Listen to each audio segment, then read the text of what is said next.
Bienvenidas, queridas. Hoy nos corresponde el capítulo 8 en inglés del libro Misterios, Develados. Vamos a empezar a centrarnos en nuestra respiración, inhalando por la nariz, reteniendo y exhalando por la nariz. Vamos a encender nuestro tubo de luz y nuestro cinturón electrónico.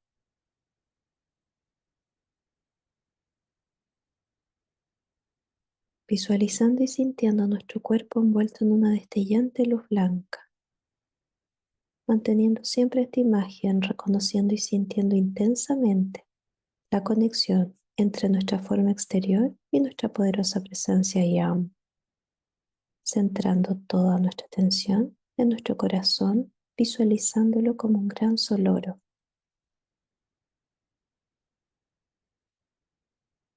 Yo acepto ahora alegremente la plenitud de la presencia divina, el puro Cristo. Sientan la gran claridad de la luz y su intensidad en cada electrón de nuestro cuerpo.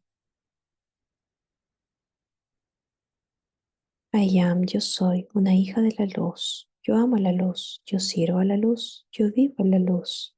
I am, yo soy protegida, clarificada, colmada, sostenida por la luz y yo bendigo a la luz. Gracias, está cumplido.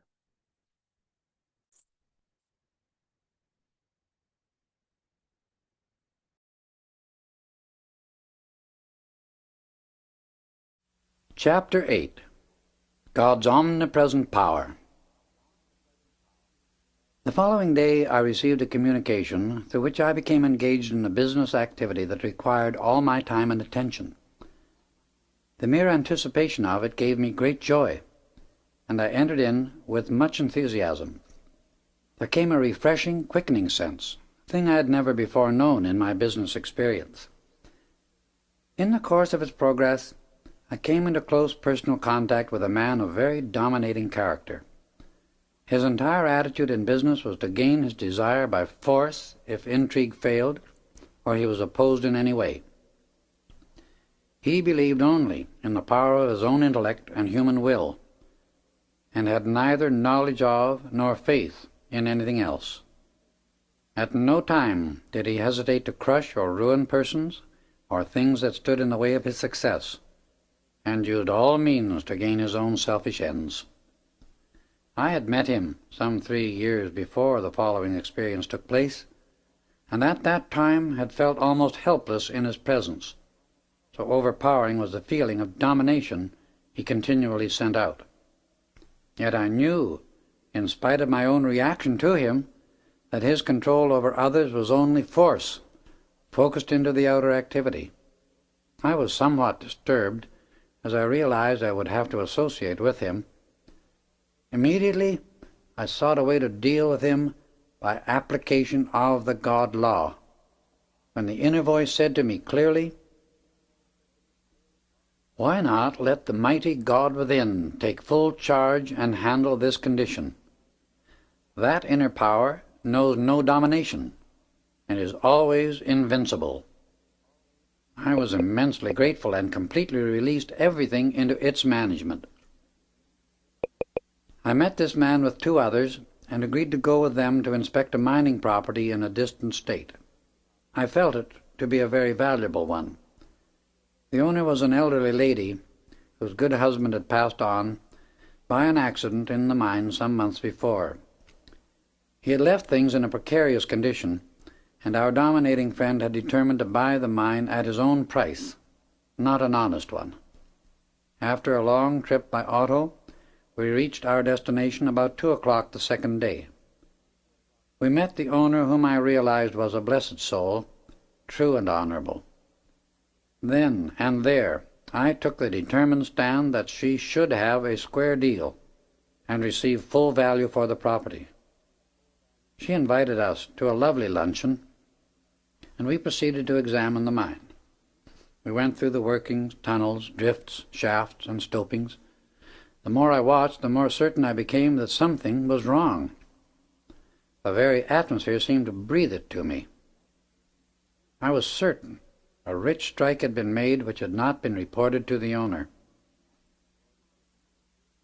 I somehow knew the buyer had secretly placed one of the workmen on duty to watch for such an activity, and that during the weeks of watching he had gained the confidence of the superintendent. I realized at heart the superintendent was a good man, but not awakened, spiritually speaking. As we stood talking to him, my God-self disclosed fully what had occurred. A short time previously, as these two were on their inspection of the work, they had come to a spot where the shots had broken into the face of a tunnel, leading directly into the heart of the mountain. The blast had broken into a very rich vein of gold-bearing quartz. The superintendent was about to rush out and report it to the owner when the spying workman remarked, "Wait, I know the man who is going to buy this mine. If you want to continue in your present position, don't mention that strike. I'll see to it you not only stay here as superintendent, but there'll be 5,000 in it for you. The old lady'll get enough to keep her anyway." The superintendent, fearing the loss of his position, had agreed. In our examination of the mine, we came to the end of the main tunnel, and I felt strongly this was the place the rich strike had been made. It had been cleverly covered up and disguised as a loose formation where it was dangerous to work. Such was the report they had made to the woman who owned the mine. As I stood at this place talking with the others, my inner sight was opened, and I saw all that had taken place: the rich strike, the covering of it, the offer to the superintendent, and his acceptance. I was grateful to have my feeling verified, but knew I must wait. We returned to the owner's residence, and negotiations began. The buyer opened the subject by saying, "Mrs. Atherton, what do you expect for this property?" "I am holding it at $250,000, she replied courteously and gently. "Absurd," he shouted. "Preposterous, ridiculous. Not worth half that amount." He carried on in this vein for some few moments, blustering as was his habit. It had worked many times before, and he was still following the old line of procedure. He argued and stormed, and ended by saying, "Mrs. Atherton, you are in a position where you must sell. I will be generous and give you $150,000. "I will consider it," she replied, so cowed by his attitude of domination and bluster that she began to accept his ideas and give in to his arrogant impudence. He saw her waver and immediately began to high-pressure the whole situation. "I cannot wait," he went on. "My time is valuable. You must decide at once or the deal is off." He drew the papers from his pocket and placed them on the table. Mrs. Atherton looked about helplessly, and I shook my head no to her, but she did not see me. The contract lay open, and she stepped across the room, taking a chair at the table, preparing to sign. I knew if she were to be protected, I must act at once, and going to where she sat, I addressed our dominating friend. "Just a moment," I said. "You will pay this dear lady what her mine is worth, or you are not going to get it." He turned his wrath upon me with several very pungent invectives, and attempted the same tactics as usual. "I'd like to know who's going to prevent me having the mine at my price," he retorted. I felt a surge of the mighty God power within come forth like an avalanche, keeping me unaffected by his tirade of vindictiveness, and I replied, "God will prevent you." With that answer, he burst out laughing, carried on boisterously, cynically, insultingly. I waited calmly. "You fool," he began again in another tirade of anger. "You prate about God.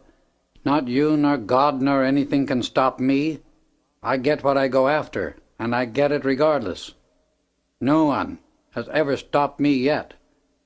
His arrogance seemed to have no limit, and he revealed himself, mind and body, as the victim of his emotions. His reason was unable to function, as it is always the case, under any uncontrolled feeling, or it would have warned him to go no further with his insults. I felt the expansion of the God power again. This time it came stronger and stronger until, in a tone like a clarion, the mighty inner voice of my God self revealed the truth of the whole transaction and the deception at the mine. "Mrs. Atherton," I said, "there has been gross deceit practiced upon you. Your workmen made a rich strike. This man had a spy among them who has bribed your superintendent to remain silent concerning it." The superintendent and the others in the room went white and speechless as my inner self continued to expose their treachery. The prospective buyer seemed equal to any emergency and interrupted me in his wild anger, shouted, "You lie! I'll brain you for such interference." He lifted his steel cane, and as I raised my hand to seize it, a white flame suddenly shot forth, flashing full in his face. He dropped to the floor as if struck by lightning. Then my mighty God self spoke again, with all authority of eternity, majestic, powerful. "Let no one in this room move until given permission." My outer self, no longer me, but God in action, stepped to where the man lay and went on. "Great soul in this man, I speak to you. Too long have you been held prisoner by his dominating personal self. Come forth now. Take command of his mind and body. Right the many deceptions he has practiced in the present life. Within the hour, this strong outer human creation of discord and injustice which he has built up shall be consumed, and never again shall it deceive or humanly dominate another of God's children. To the outer self I say, awaken in peace, love, kindliness, generosity, and goodwill to all that lives." Slowly, color began to come back into the man's face, and he opened his eyes in strange bewilderment. God in me, still in charge, took him gently by the hand, and putting an arm under his shoulder, helped him to a large easy chair. Again it commanded, "My brother, look at me." As he raised his eyes to mine, a tremor passed over his body, and in a voice scarcely audible, said, "Yes, I have seen. I understand how wrong I have been. God forgive me." He dropped his head in his hands and hid his face, silent and ashamed. Tears began to drop through his fingers, and he wept like a child. "You will pay this dear lady $1,000,000, my God self continued, and give her a 10% interest in the mine also, for in the strike recently made is at least 10 million in gold ore." With deep humility and a strange sweetness, he answered, "Let it be done now." He requested his men this time, instead of ordering them, as was his former habit, to draw up the papers as had been directed. Mrs. Atherton and he both signed, completing the transaction. I turned to the others in the room and realized from the expression on their faces, all of them had been so lifted in consciousness they had seen beyond the human veil, each of them saying, "Never, so help me God, will I ever attempt to deceive or do wrong to my fellow man again." They had been raised to fully recognize and accept the God self within every one. It was late afternoon when this occurrence took place. Mrs. Atherton extended a cordial invitation to remain as her guests overnight and accompany her to Phoenix in the morning for the recording of the papers for the sale. After dinner that night, we gathered in the big living room before a large open fireplace. Everyone sincerely sought more understanding of the great cosmic laws of life. They asked how it happened I had come into this kind of knowledge, and I told them of the Master, Saint Germain, and the way I had met him. I related some of my experiences on Mount Shasta, and how in the course of our conversation in regard to the great cosmic law he had said, My son, the great cosmic law does not discriminate any more than does the multiplication table, if one makes a mistake in its application, or electricity, when one who is ignorant of the law governing its use tries to direct its force without knowledge of the way to control it. The great immutable decrees which forever keep order in the infinite realm of manifested life are all based upon the one great principle of creation, love. That is the heart, the source of all, and the very hub upon which existence in form takes place. Love is harmony, and without it, in the beginning of a form, that form could not come into existence at all. Love is the cohesive power of the universe, and without it, a universe could not be. In your scientific world, love expresses itself as the attractive force between the electrons. It is the directive intelligence which wills them into form, the power which keeps them whirling around a central core, and the breath within the core that draws them to it. The same thing is true of each vortex of force everywhere in creation. A central core, and the electrons whirling around it form an atom. This core of love is to the atom what the magnetic pole is to the earth, and what the spine is to the human body. Without a central core, or heart center, there is only the unformed, universal light, the electrons filling infinity and whirling around the great central sun. The electron is pure spirit, or light of God. It remains forever uncontaminated and perfect. It is eternally self-sustained, indestructible, self-luminous, and intelligent. If it were not, it could not and would not obey the law, the directing activity of love. It is immortal, ever pure, intelligent, light energy, and the only real, true substance out of which everything in the universe is made, the eternally perfect life essence of God. Interstellar space is filled with this pure light essence. It is not dark and in chaos, as has been the ignorant, limited concept of puny human intellects.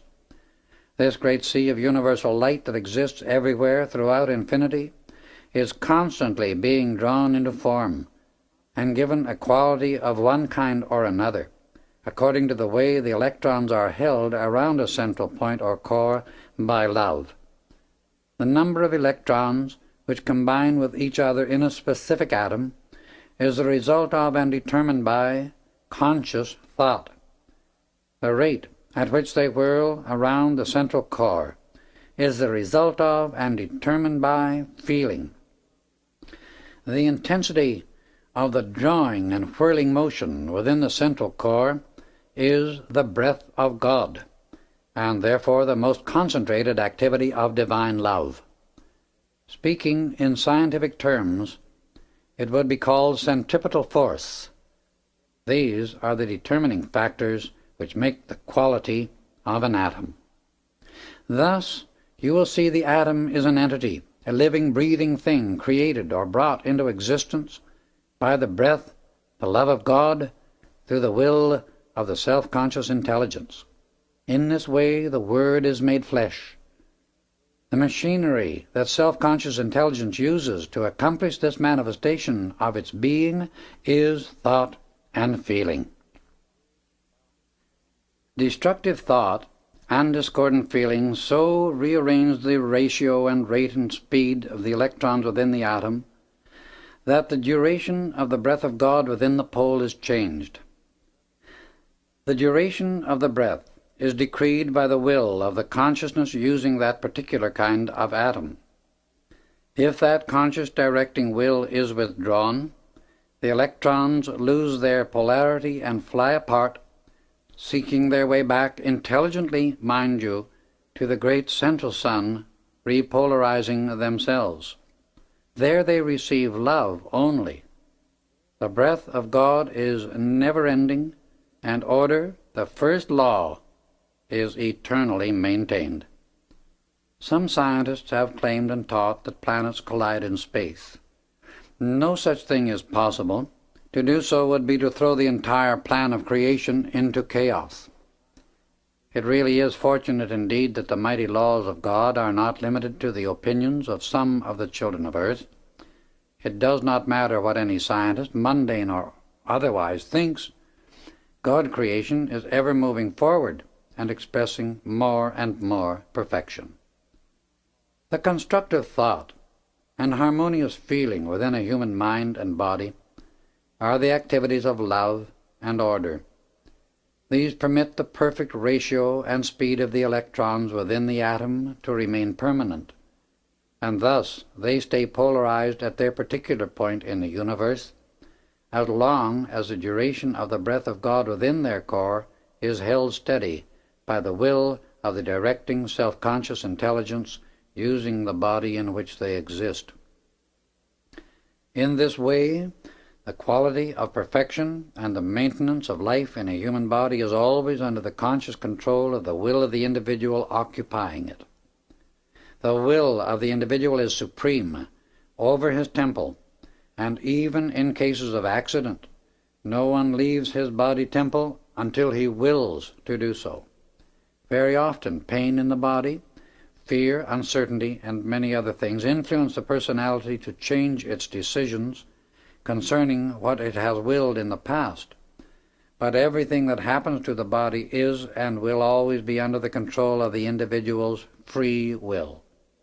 To understand the above explanation concerning the electron and the conscious control the individual has through his thought and feeling to govern the atomic structure of his own body is to understand the one principle governing form throughout infinity. When man will make the effort to prove this to himself, or within his own atomic flesh body, he will then proceed to master himself. When he has done that, all else in the universe is his willing co-worker to accomplish whatsoever he wills through love. Whoever makes himself willingly obedient unto the law of love has perfection in his mind and world permanently maintained. Unto him and him alone does all authority and mastery belong. He only has the right to rule because he has first learned to obey. When he has obtained obedience from the atomic structure within his own mind and body, all atomic structure outside of his mind and body will obey him also. Thus mankind through thought and feeling has the power, each individual within himself, to rise to the highest or sink to the lowest. Each one alone determines his own pathway of experience. By conscious control of his attention as to what he allows his mind to accept, he can walk and talk with God face to face, or looking away from God become lower than the animals, sinking his human consciousness into oblivion. In the latter case, God flame within him then withdraws from its human habitation. After aeons of time, it tries a human journey once again into the world of physical matter, until final victory is accomplished consciously and of its own free will.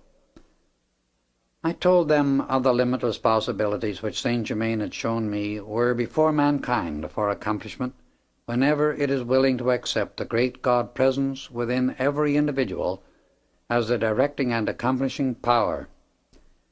The buyer of the mine asked me why I used the word acceptance so often, and I recalled the words Saint Germain had used in explaining it to me, for he said, "Even in the outer activity of your life, if you purchase a thing or are offered something marvelous and perfect, if you do not accept it, it would be impossible for you to use or have the benefit from it.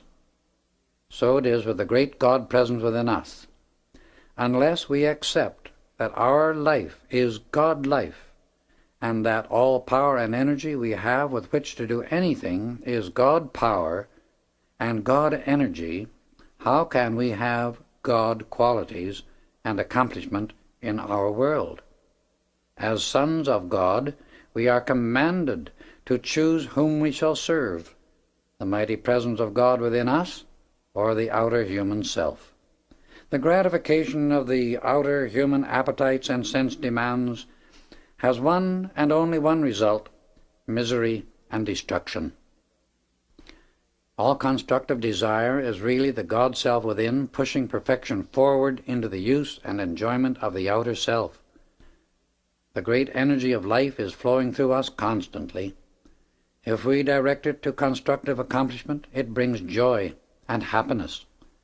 If directed to sense gratification, there cannot be anything but misery as a result, because it is all the action of law and impersonal life energy.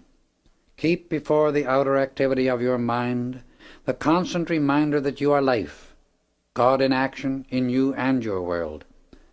The personal self is continually claiming things and power of its own, when the very energy by which it exists is loaned it by the God self. The outer personal human activity does not even own its skin. The very atoms of its body are loaned to it by the supreme God presence from the great sea of universal substance. Train yourself to return all power and authority to the great glorious God flame which is your real self, and the source from which you have always received every good thing. We talked until 2 o'clock in the morning, and then I had to suggest we retire. No one wanted to sleep, but I said to them, "You will sleep in the arms of God." And the next morning they were surprised to realize how quickly they had dropped off to sleep.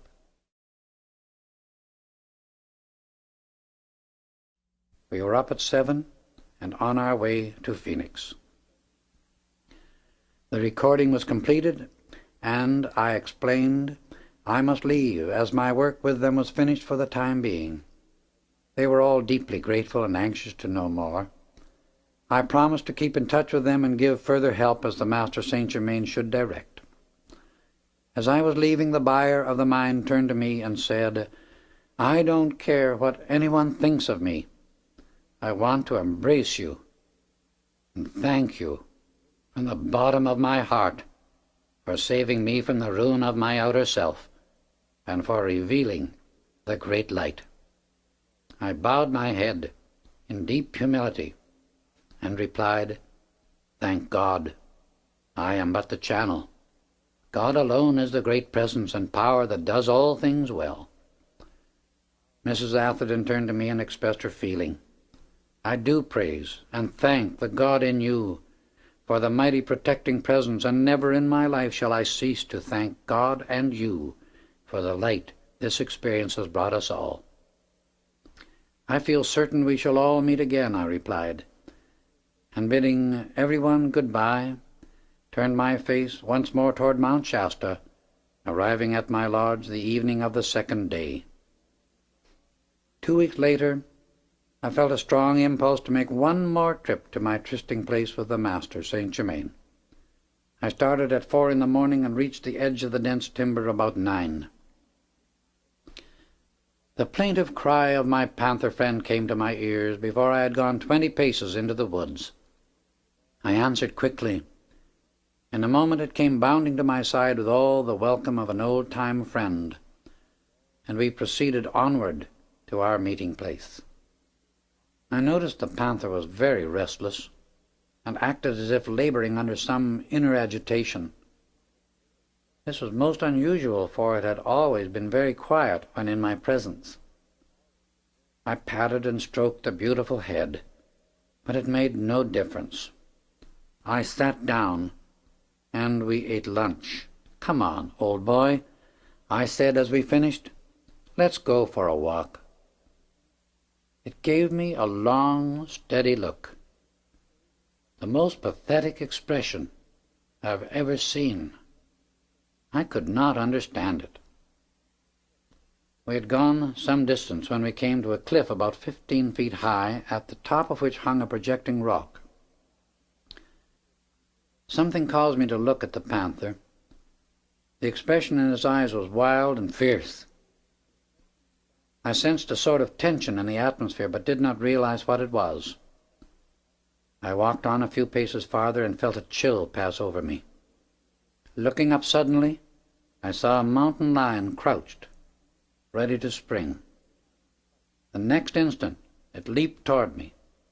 I threw myself against the wall, and the lion landed beyond where I had stood. Like a flash of lightning, the panther sprang, and the two locked in mortal combat. No words can describe the terror of the struggle that followed. They screamed, rolled, tore, and clawed each other. Lion was considerably heavier, and it seemed for a time as if it would gain the advantage. However, the panther was the faster moving of the two, and finally broke away. There was just an instant's pause until it saw a chance, and then with one spring landed on the lion's back and fastened its teeth just behind the ears. The panther's grip was like steel, and after a few seconds of rolling and twisting, the lion's struggles grew weaker. Finally, they ceased altogether. The panther came reeling toward me, its side terribly torn. It looked up at me, all the fierceness gone from its eyes, and its energy ebbing fast.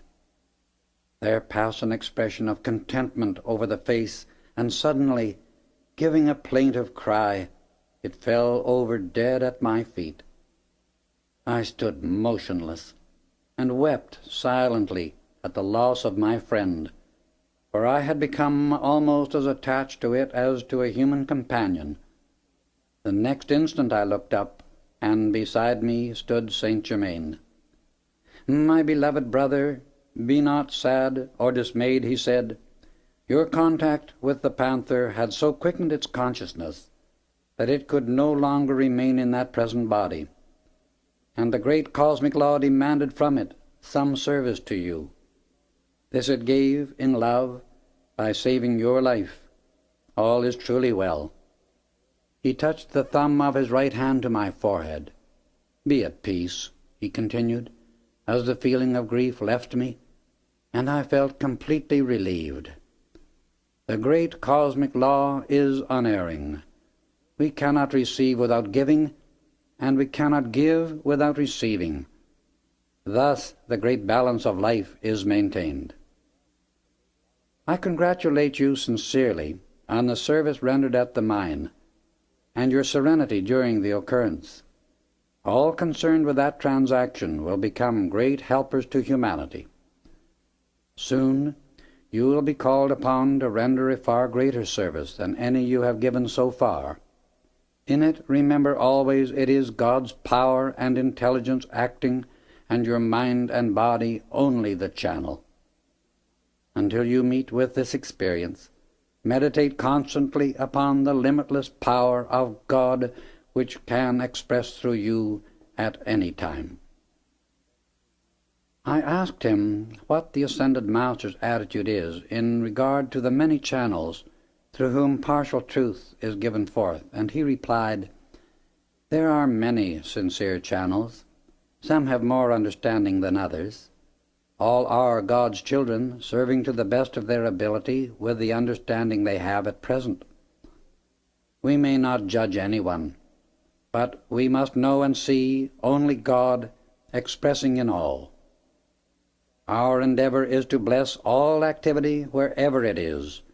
We see the inner light radiating through such activities, and this makes it impossible for us to be mistaken as to whether they are or are not giving forth truth.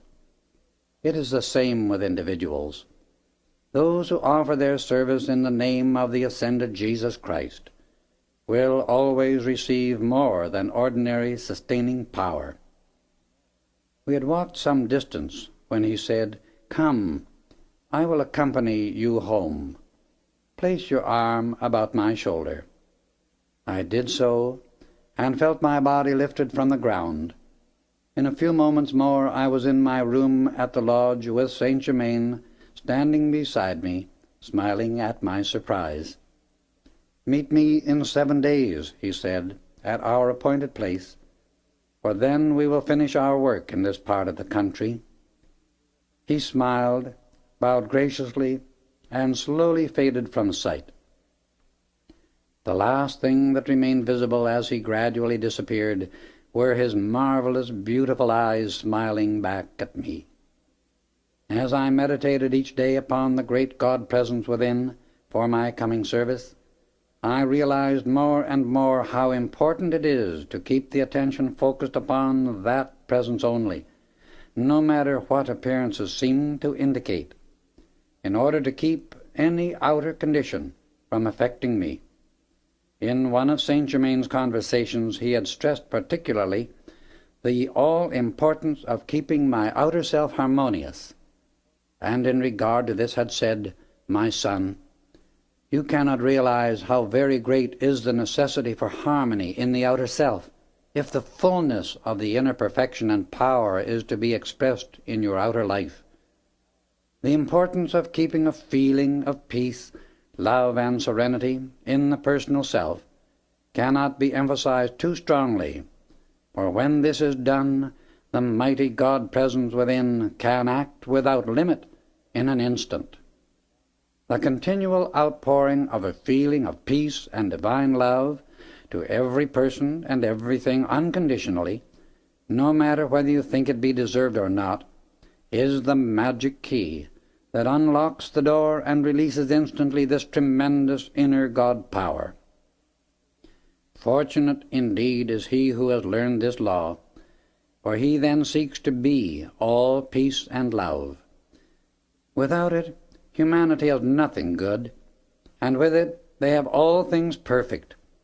Harmony is the keynote, the one great law of life. Upon it rests all perfect manifestation, and without it all form disintegrates and returns into the great sea of universal light. The following 7 days I spent much time in meditation. I felt a greater and greater peace growing within me, until by the 6th day it seemed as if my entire consciousness were like a great calm sea. On the morning of the 7th day, I left my lodge at 4 o'clock and reached our meeting place at 10:30. I sat down on a log to wait, with a feeling of wonderful exhilaration, which I knew to be the result of my meditation.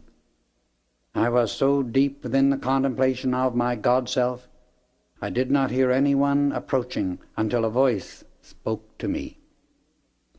I looked up and saw an old man with white hair and beard, whom I thought at first sight was an old prospector, although his clothing was too clean for that occupation. As he came up to me and held out his hand, that too confirmed my feeling. He was not a laboring man. We exchanged greetings, chatted for a few moments on generalities. Then he turned to me and said, "My friend, I would like to tell you a story. It won't take long. I haven't told it to anyone for a long time. I would like to try once more." By that time, I began to have a feeling of intense interest. It occurred to me he might be thirsty, and as I reached for a cup to get him a drink from the spring by which we stood, a crystal cup formed within my hand, like the one Saint Germain had held out to me several times. The old man looked up, and with eyes shining and excited, almost shouted, "It is he! It is he!" I did not know what to do, so I insisted he drink. As I looked within the cup, I saw it was filled with the same clear, sparkling liquid the Master had given me. The old man grasped it eagerly, and with an intense expression of the deepest gratitude I have ever seen, drank the contents. He immediately became very calm and quiet, but with it all a deep, intense sincerity. I asked him again to tell me the story, and he began by saying, "My father was a British officer stationed in the Punjab of India, where we made our home. When I was 16, he financed a friend who went to South Africa to try his luck in the diamond mines, but my father never heard from him afterward. The year I was 20, a tall, handsome stranger, a man of great wisdom, visited my father at our home. He had come to bring a message from father's friend. "I bring you news," he explained, "from the friend whom you financed 4 years ago. He met with great success on that venture, in fact became very wealthy. He has recently passed on at the mines and left no relatives. His entire fortune has been left to you, and in case of your passing, it is to go to your son. If you desire, I will take charge of the matter and have it transferred at once." "I cannot leave India at the present time," my father said, "for I am on government duty here. I appreciate greatly your offer to take care of the matter for me." I was standing nearby during their conversation, and when they had completed arrangements, the stranger turned to me. "My son," he said, "when you find the man who will offer you a crystal cup of sparkling liquid, you will have met the one who can assist you in raising the body. I cannot tell you more than this, except that you will find him on a great mountain in North America. This may seem vague to you now, but it is all I can say." The stranger left, and a month later my father, who had ridden out to adjust certain government matters with the natives, was shot, and passed on before he could be brought home. I was an only son, and after another month mother and I prepared for our return to England. Just before we left, the same stranger came again, and said he was ready to transfer father's fortune to me. I explained father had been shot. "Yes," the stranger replied, "when I left 2 months ago, I knew your father would pass on before my return. I have arranged for the fortune to be transferred to you, or rather to the Bank of England for you. Here is money you may wish to use on the journey home, also the papers of transfer and the credentials you will need at the bank. Present them, and you will receive custody of your wealth. Much of it is in diamonds of the first quality." I thanked him, and offered to pay for his services, but he replied, "Your kind intent is greatly appreciated, but that is already adjusted. I will be happy to accompany you to the steamer at Bombay." The trip revealed to me his great wisdom, and beside him I felt like an infant. I know now that he enveloped me in a radiation which has stayed with me throughout the years. He arranged for transportation, accompanied us to the boat, and his last words to me were, "Remember the crystal cup. Seek, and you shall find." After a most wonderful voyage, we arrived at Southampton, went on to London, and presented my credentials to the Bank of England.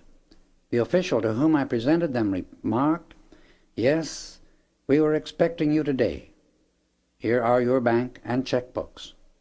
I looked at them to see how much my fortune amounted to, and was amazed to learn £100,000 had been placed to my credit. 5 years later my mother passed on. I transferred 1/2 of my wealth to a bank in New York and began the search for the man with the crystal cup. I can never repeat the disappointments, the trials, the sorrow I have been through, but in the face of everything somehow I could never give up. The thing which seems so strange to me is, while I have grown old in outer appearance, my energy and strength are as great as ever. Sometimes I think greater than in my fullest youth. In years I am 70. Today I just wanted to follow this trail, and praise God I have found you. My desire was so great it was almost irresistible. "But, my good man," I asked, "what am I to do for you?" "You will know," he replied, "for I know I have made no mistake. In the heart of this majestic mountain is a great power. I feel it. Ask God to show you what to do." Suddenly I felt the mighty God power surging forth so strong it almost lifted me from the ground. Making the sign Saint Germain had taught me, I called to God for light, and raising my hand in salutation said, "Mighty God, in man and the universe, we seek thy light. We seek thy wisdom. We seek thy power. Let thy will be done in and for this my brother, who has sought and found me to do for him I know not what. Thou knowest. Manifest thy will through my mind and body, and let whatever is to be done for this brother, thy son, come forth. As my hand came down, it held a crystal cup, filled with living liquid light. I offered it to him, and my mighty God-self spoke again. Drink without fear. Thy search is ended. He drank the contents without a moment's hesitation. I stepped forward quickly and took both his hands in mine.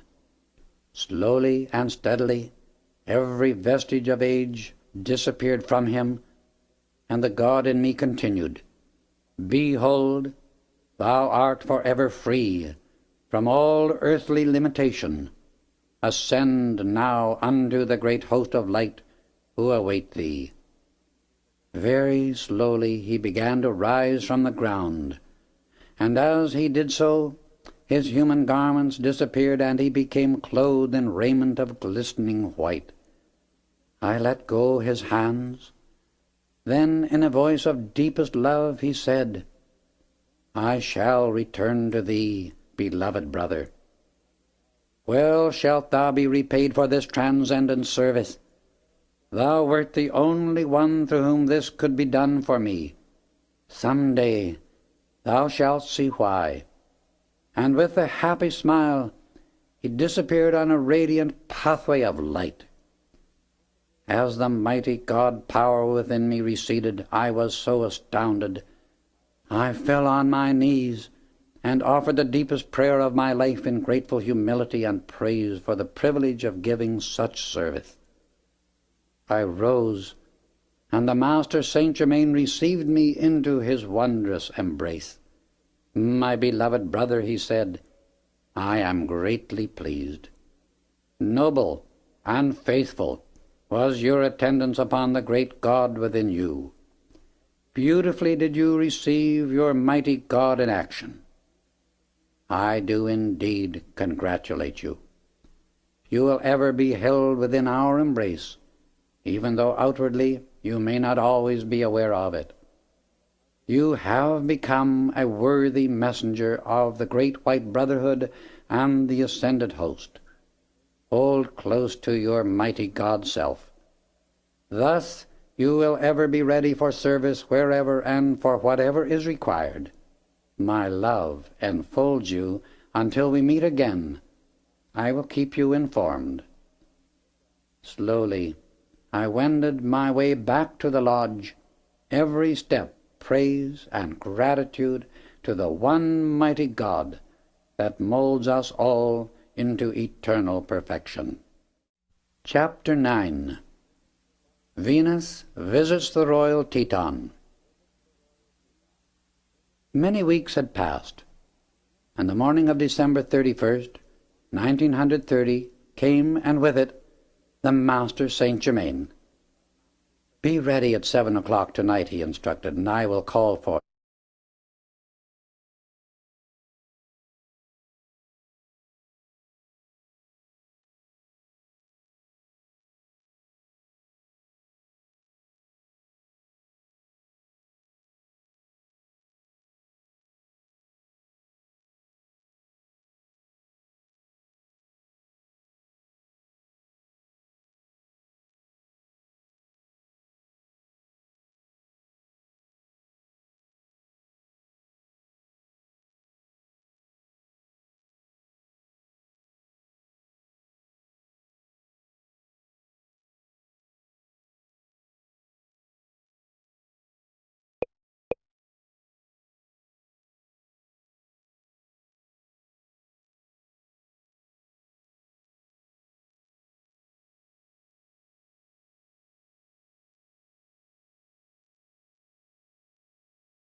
Quitamos nuestro tubo de luz.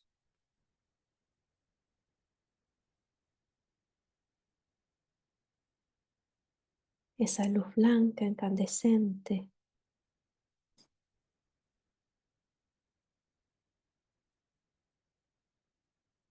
sintiendo nuestro cuerpo envuelto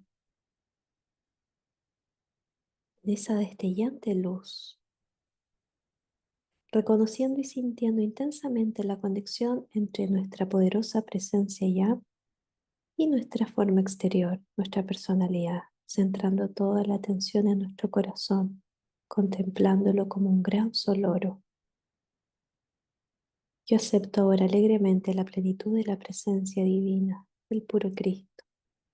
Sienta la gran claridad de la luz y su intensidad en cada electrón de su cuerpo. I am, yo soy una hija de la luz. Yo amo a la luz, yo sirvo a la luz, yo vivo en la luz. I am, yo soy protegida, clarificada, colmada, sostenida por la luz. Y yo bendigo a la luz. Gracias, está cumplido. Lentamente nos vamos centrando en la respiración, vamos moviendo nuestro cuerpo hasta poder abrir nuestros ojos. Que tengan una hermosa semana.